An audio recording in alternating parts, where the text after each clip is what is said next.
Fala galera, tudo bom com vocês? Espero que sim, eu estou bem. Estamos aqui para mais uma videoaula, que no caso será aula de Geografia e direcionada para os alunos do 7º ano. E vocês já sabem, né? Assim como nas aulas anteriores, sugiro que vocês peguem um caderno, peguem um livro, porque nós vamos precisar, tá certo? Então bora lá começar a aula, mas antes disso, roda a vinheta. Anote o número. Então galera, bora lá, ó. Mas antes de começar propriamente o conteúdo, a gente precisa ter em mente que já finalizamos o módulo 1, tá certo? O módulo 1 tem o capítulo 1, 2 e 3, tá? Então nós concluímos os 3 primeiros capítulos, né? E concluímos, portanto, o módulo 1, e hoje a gente vai dar início ao módulo 2 pelo capítulo 4, tá? O capítulo 4 é o capítulo que vai falar da população brasileira no século 21. Tá? De antemão, fazendo aqui um resumo bem breve, a gente conseguiu perceber, a partir do estudo do módulo passado, que o Brasil, sem dúvida nenhuma, vai apresentar riqueza e diversidade no que se refere à população e aos seus elementos naturais. Isso a gente conseguiu perceber, tá? A riqueza cultural do Brasil, gente, é expressiva e, sem dúvida nenhuma, vai revelar a herança decorrente dos diferentes povos que ocuparam o nosso território, né? Vocês lembram que a gente falou dos indígenas, a gente falou dos povos africanos e a gente falou dos europeus, portanto, dos migrantes, tá? Então a gente discutiu isso lá no nosso capítulo anterior, tá? No nosso módulo anterior.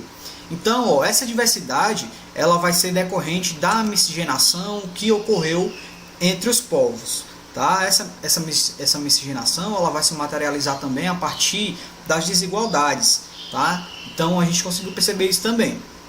Show de bola? Então o nosso objetivo hoje vai ser, né, dar início ao capítulo 4 sobre a população brasileira no século 21, e a gente vai fazer uma explanação aqui bem tranquila, tá certo? Vai ser uma aula bem tranquila, acredito que vai ser curta também, tá? E a gente vai falar das características da população brasileira no século 21. Show de bola? Então bora lá começar. Então galera, a gente vai iniciar esse capítulo falando das características da população, certo? Lógico, a gente consegue já ter informações, a gente já tem um embasamento teórico sobre esse assunto, porque nós discutimos esse assunto no módulo anterior, não foi? A gente conseguiu discutir lá a composição da população brasileira, como foi que se deu a formação territorial do Brasil, certo?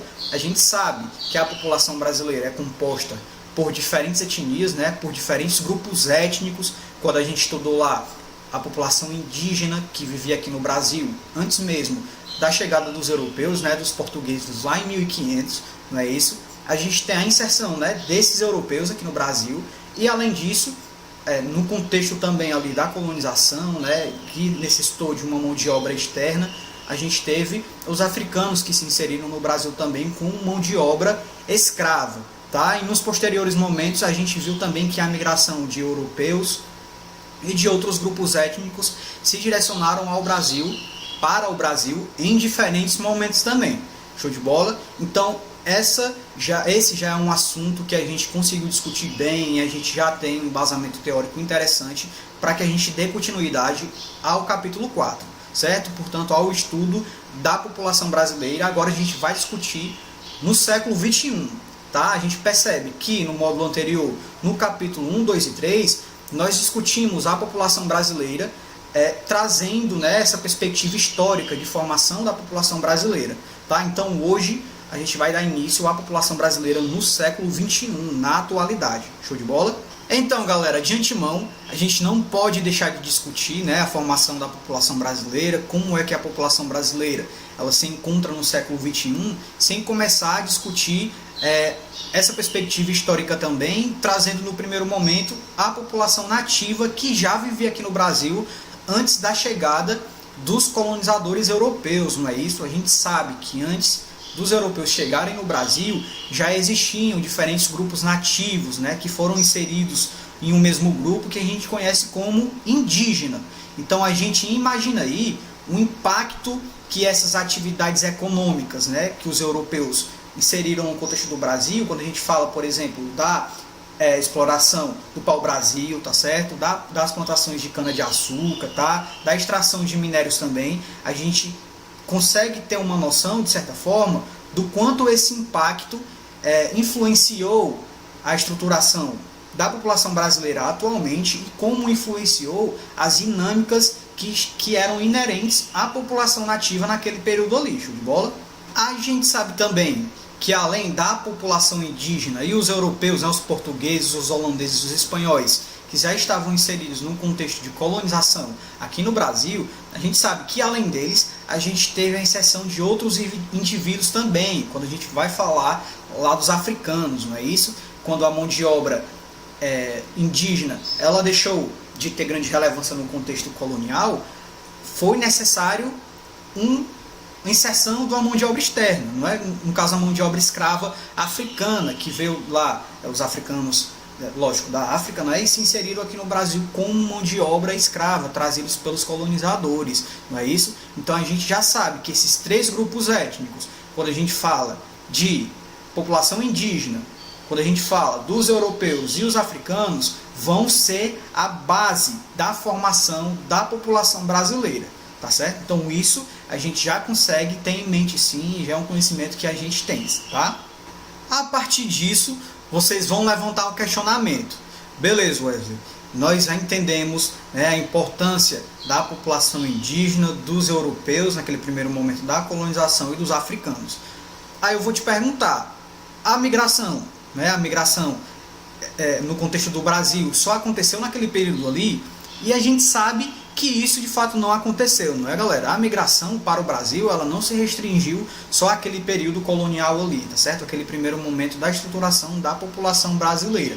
Existiram outros momentos que, inclusive, a gente teve a intensificação da migração europeia e da migração asiática, quando a gente fala lá do final do século XIX, por exemplo, tá? E esse fluxo ele continuou também acontecendo no século XX, tá certo? Principalmente até o final da primeira metade do século XX. A migração asiática e a migração europeia, de fato, ela se estruturou no contexto do Brasil. Século XIX, século XX, show de bola? Então não se restringiu àquele momento ali de colonização, tá? Outros momentos serviram sim para que esses indivíduos migrantes se inserissem no contexto da população brasileira, tá? Do território brasileiro.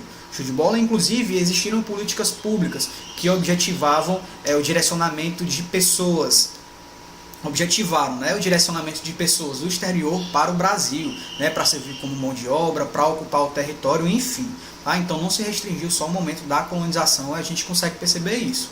Show? Então, galera, a partir disso, a diversidade da população brasileira ela vai se materializar na composição da população, certo? Então aí está aparecendo para vocês uma tabela que vai falar da população segundo a cor de pele ou raça no censo de 2010, tá certo? Do censo do IBGE. O que é que a gente tem aí, ó, do total de 100%, não é? A gente tem, ó, população branca que se autodeclara, né, branco.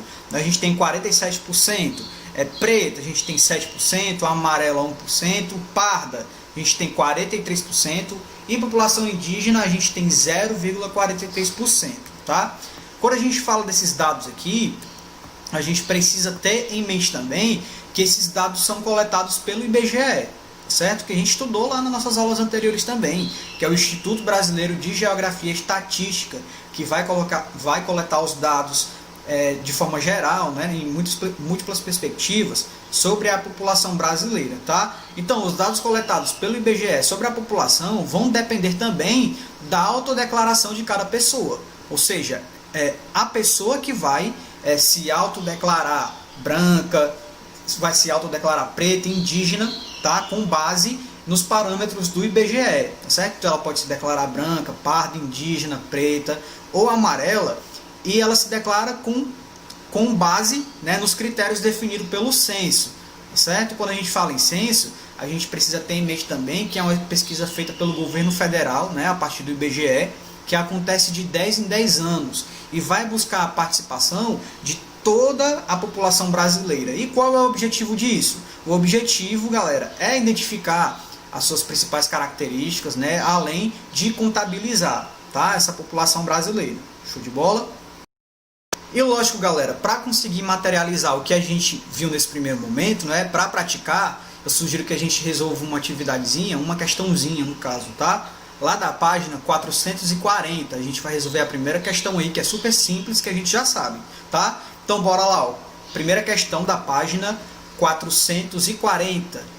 Com base em suas observações e nas de seu cotidiano, responda: a sociedade brasileira pode ser considerada diversa em sua composição étnica e cultural? Justifique. Então, galera, no decorrer das nossas aulas anteriores e dessa aula aqui, a gente conseguiu perceber que, sem dúvida nenhuma, a população brasileira é bem diversa, tá certo? Quando a gente vai falar da sua composição étnica, né, de várias matrizes étnicas, naquele primeiro momento de colonização, e além da inserção desses indivíduos imigrantes, né, a partir do século XIX, principalmente, né, do século XIX, século XX, e que continua até hoje, inclusive, tá certo? Então, sem dúvida nenhuma, a população brasileira ela é considerada diversa, sim, miscigenada, certo?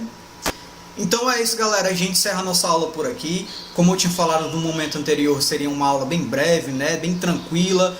É uma aula, de certa forma, de revisão, né, do conteúdo que a gente viu lá no nosso módulo, nos nossos capítulos anteriores, tá certo? Então a gente encerra por aqui. Eu espero que vocês tenham entendido, e vocês já sabem bem, né? Caso não tenham entendido, podem entrar em contato comigo pelas redes.